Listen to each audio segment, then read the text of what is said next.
सीधी तस्वीरें आपको दिखाते हैं इंदौर से, जहां देवी अहिल्याबाई विश्वविद्यालय में दीक्षांत समारोह का आयोजन किया गया है। राष्ट्रपति द्रौपदी मुर्मू कार्यक्रम में शामिल हैं। सीएम कार्यक्रम को संबोधित सभी प्रकार के विषयों में जिस ढंग से रुचि लेकर के वो आगे बढ़ी हैं, यद्यपि उनके जीवन की कठिनाइयां भी कोई कम नहीं है, लेकिन इन कठिनाइयों से पार पा करके सच्चे अर्थों में आज का दीक्षांत हम उनको स्मरण कर लें तो शिक्षा के बाद दीक्षा का सही पाठ पढ़ाने के लिए केवल देवी अहिल्याबाई का नाम ले लें तो हमको लगेगा हमारा जीवन धन्य हो जाएगा।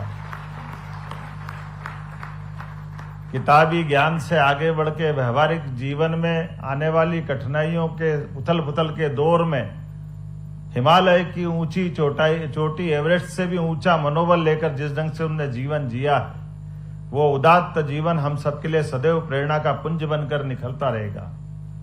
जिनके स्वयं के परिवार में एक के बाद एक इतने कष्ट आए, ससुर जी अत्यंत लाड़स रखते थे, ससुर जी नहीं रहे, पति नहीं रहे, पुत्र नहीं रहे, परिजन में से अधिकांश साथ छोड़ गए। ऐसे कठिन दौर में भी उन्होंने न केवल शासन के सूत्र अपनी जिजीविका के बलबूते पर जी करके दिखाया, बल्कि सुशासन की उज्जवल धारा गंगा की तरह निर्मल बहा करके अपना विशेष एक अपना शासन का एहसास कराया कि शासन तंत्र क्या होता है। और वो भी उस काल में जब वो मुगलों का काल था, हमारी संस्कृति के बड़ी विपरीत परिस्थितियां थी। ऐसे काल में एक एक करके जब देवालय ध्वस्त किए जा रहे थे, तब उन सारे देवालयों को चैतन्य करके पुनर्स्थापित करने का काम अपने राज्य की सीमा से बाहर जाकर के बनारस से लेकर रामेश्वरम तक, द्वारका से लेकर घृष्णेश्वर, जो ज्योतिर्लिंग हो सकते हैं, चारों धाम के चारों दरवाजे अपने देश के जो हम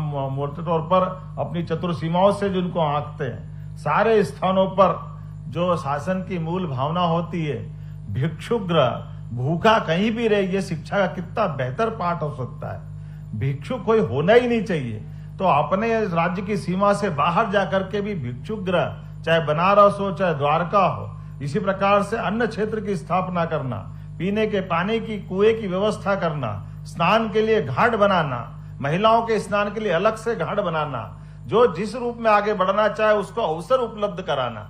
और तो और उस समय भी जब वो दौर बहुत कठिन दौर था, ऐसे में स्त्री शक्ति को नारी सेना की बात करना भी बड़ी कठिन बात थी, लेकिन उस समय भी उनने अपनी सेना में यूनिट में नारी को महत्व देकर सीधे सीधे उनको अपने इस भाव से जोड़ा है कि राष्ट्र की आवश्यकता पर स्त्री पुरुष में कोई भेद नहीं हो सकता है। यह भाव बहुत सरल नहीं है, लेकिन उस कठिन दौर में भी उन्होंने भाव को स्थापित किया है। हम सबका सौभाग्य है, केवल वो नहीं, उनके जैसे और बहुत सारे विषय हैं। शासन के अपने यहाँ के सूत्रों पे भी जिस ढंग से उनने अपने कई मौके पे बताया कि राजमाता किस ढंग से होना चाहिए, हमारे लिए आज वो सौभाग्य की बात है। उनके नाम पर स्थापित आज अहिल्या विश्वविद्यालय में उनका 300वां जयंती वर्ष भी चल रहा है। ये हमारा सौभाग्य है और हमारे विद्यार्थियों को पुरस्कार मिल रहे हैं। अगर वो यहाँ सम्मानित हो रहे हैं और उनके नाम पे सम्मानित हो रहे हैं तो बड़ा आनंद आ रहा था। कोई 1 स्वर्ण वाला, कोई 2 वाला, लेकिन 4-4 वाले और 3-3 वाले।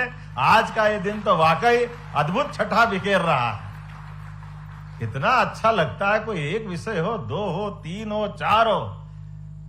मैं तो अपने आप को धन्य मानता हूं। आज हमारे लिए ये सौभाग्य की बात है। देवी अहिल्या विश्वविद्यालय का A+ ग्रेड का नेक का निर्धारण आज इस मंच से हो गया। ऐसा लग रहा था जिस प्रकार से हमारे विद्यार्थियों की प्रतिभा सामने निकल के आई।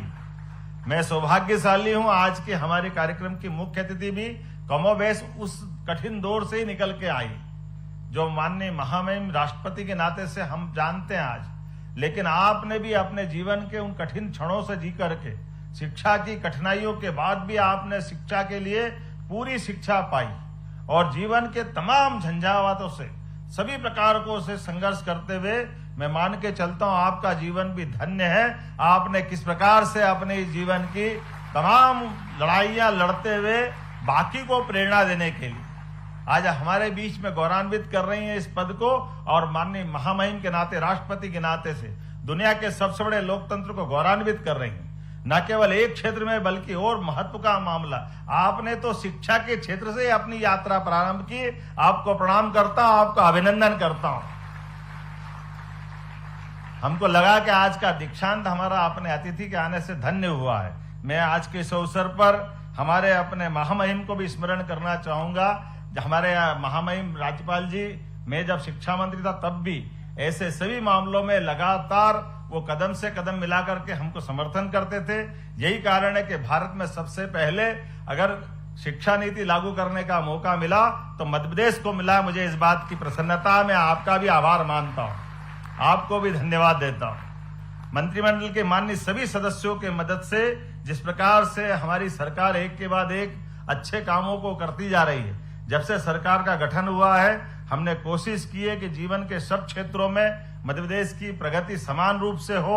ऐसे में हमारी बौद्धिक क्षमता संपन्न ये नई पीढ़ी के सामने एक आदर्श सरकार का स्वरूप बन के दिखाई दे और वो स्थान जहां से इसकी अपने आप में आभा और कीर्ति पूरे देश में बिखेरती वो इंदौर है। इस इंदौर का आनंद ही अलग है। मैं आप सबको भी बधाई देता हूं, आप सबको भी स्वागत करता हूं और उम्मीद करता हूं आपके माध्यम से मध्य प्रदेश की ये प्रतिभाएं देश और दुनिया में अपनी अपनी इच्छा की न केवल पूर्ति करते हुए बल्कि अपनी क्षमता योग्यता से अपनी इस मानव काया को भी धन्य करेगी। मैं आज के इस अवसर पर मध्य प्रदेश के बारे में कुछ बताना चाहूंगा। हमारा अपना मध्य प्रदेश भारत के शैक्षणिक जगत में एक अलग ऊंचाइयां हासिल करने के लिए कृत संकल्पित है। ज्ञान विज्ञान की गौरवशाली परंपरा में हमने सबने अलग अलग प्रकार के विषय, वो सारे विषय जिन विषयों के बलबूते पर दुनिया के विकसित देश आगे से आगे बढ़ गए।